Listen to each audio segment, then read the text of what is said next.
Welcome to Nixon News, Channel 5, and today we are discussing civil rights. Civil rights. In recent headlines, a Mississippi couple, Charles and Tiandra Wilson, have been denied access to getting married at their local church because of race.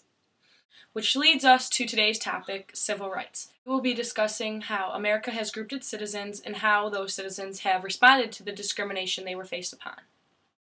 Based on the past, we look throughout history, America has grouped its citizens based on different races, sexes, and other different discriminating factors.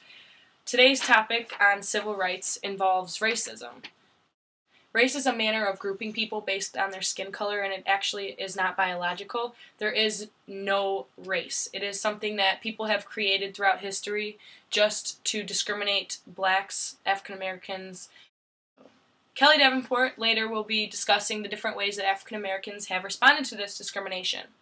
Now we're going to take a short break. Here's Susie Sow with the weather. Hi, I'm Susie Sow, and this is the weather for the week. On Saturday, the weather will be a high of 53 and a low of 36, partly cloudy with a little bit of sun. On Sunday, it'll be a high of 58 and a low of 42, a little bit of clouds, a little bit of sun. On Monday, it'll be a high of 62, raising up the temp, and a low of 45. On Tuesday, we have a high of 64 and a low of 44.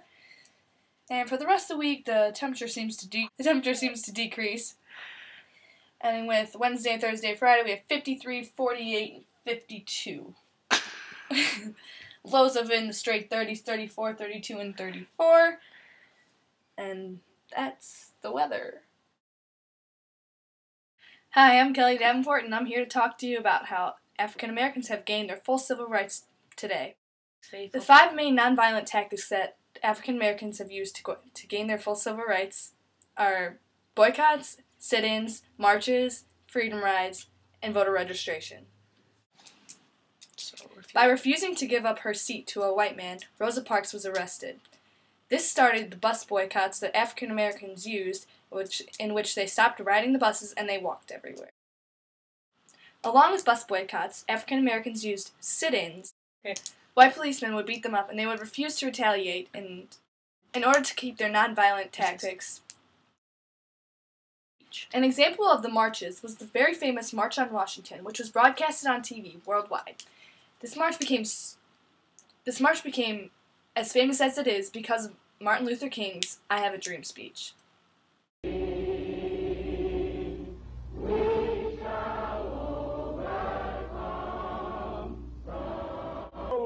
Of our nation, I have the pleasure to present to you Dr. Martin Luther King, Jr. I still have a dream. It is a dream deeply rooted in the American dream. I have a dream that one day this nation will rise up and live out the true meaning of its creed. We hold these truths to be self-evident, that all men are created equal. Free at last, free at last.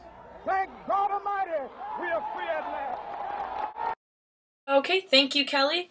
And another thing I just wanted to discuss real quick is another main event in the civil rights history, the Little Rock Nine. There were 9 children who ended up going to a segregated school. It was an all-white school, but they decided to go, and there was white mobs that surrounded them. Let's take a look at the newscast from the event while it was occurring many years ago. Yes, sir. Do you think the colored students will show up? If I got anything to do with it, they won't show up. Well, I think it's a breaking point of the school integration. I just don't feel that they have a right to go to school with it. In September of 1957, 9 black school children, the eldest only 17, forced us through such a blockade. They sought a better education for themselves and the opportunity to pursue the American dream. This is Central High School, Little Rock, Arkansas. Troops, which for nearly 3 weeks lined the sidewalk here in front of the high school under orders to keep the colored students out, have been replaced. They got no business out here. This is our school, not theirs. They are their own. Feel it's worth it going through this? Yes, I do. It's crazy to see how people were back in the day and how so much has changed nowadays. So, which leads me off to one of the most significant events in Black history. In 1968, Martin Luther King Jr. was shot and killed. After he was killed, many riots broke out, and the civil rights movement kept on going. That is it for our segment on the civil rights movement. If you'd like to learn more, go online to www.nixonnews.org, and you can find all that information down there. There's actually a really great timeline on there. And that's it for this week's Nixon News. Tune in next week as we cover women's rights. See ya!